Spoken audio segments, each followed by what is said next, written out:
qu'a opéré Zidane, parce qu'on a vu 2-0, perdu pour perdu. Autant, essayons de créer quelque chose, de forcer quelque chose avec la sortie d'un milieu défensif et surtout l'incorporation d'Isco.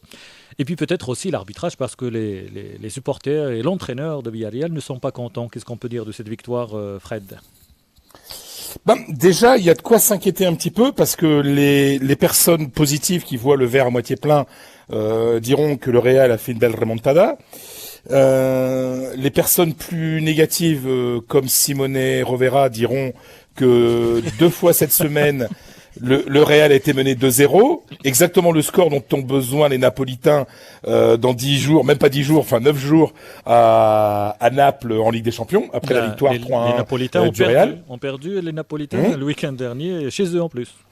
Oui, mais bon, après, tu sais, Simone, il va regarder le score. C'est vrai qu'on peut être inquiet de ce côté-là. Le Real a pris 2 fois 2 buts.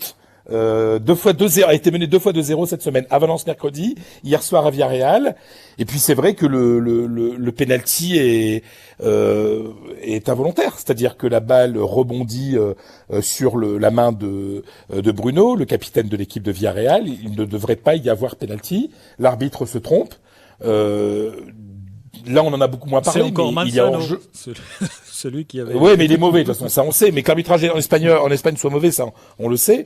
Mais ce qu'on ne sait pas, parce qu'on n'en parle pas, c'est que le premier but de Villarreal le deuxième but de Villarreal est hors jeu.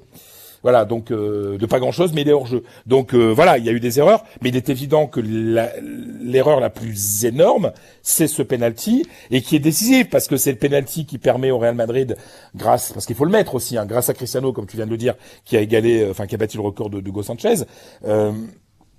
Cristiano 2-2, il reste plus d'1 quart d'heure à jouer, et là tu sais que le Real va gagner. Parce que quand tu es Villarreal, que tu joues que tu mènes 2-0, que tu te fais remonter 2-2, tu sais que le Real est dans une spirale positive et qu'ils vont gagner, parce que c'est l'histoire de ce club. Et c'est là où, et je sais que nos auditeurs adorent le foot et aiment la culture foot, c'est là où le poids de l'histoire et des milliers de matchs qui se sont joués auparavant pèse sur une rencontre.